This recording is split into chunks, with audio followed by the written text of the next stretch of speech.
Now, let's learn how to reset this device to factory setting. If you on the Tuya mobile app, you can't find this device, Wi-Fi device. You must reset this device to factory setting. Use this code.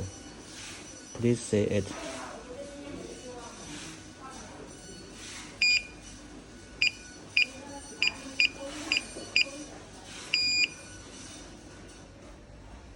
Then press 1 this. Then press now reset to factory setting successful. Now open Tuya app.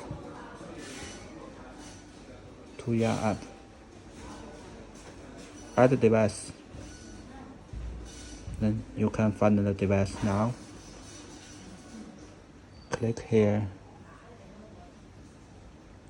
Connect your Wi-Fi is okay.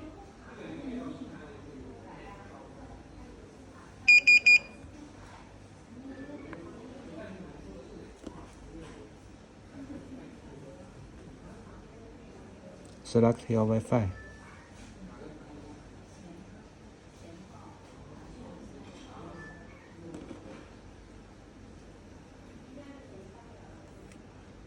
Then you will connect the device.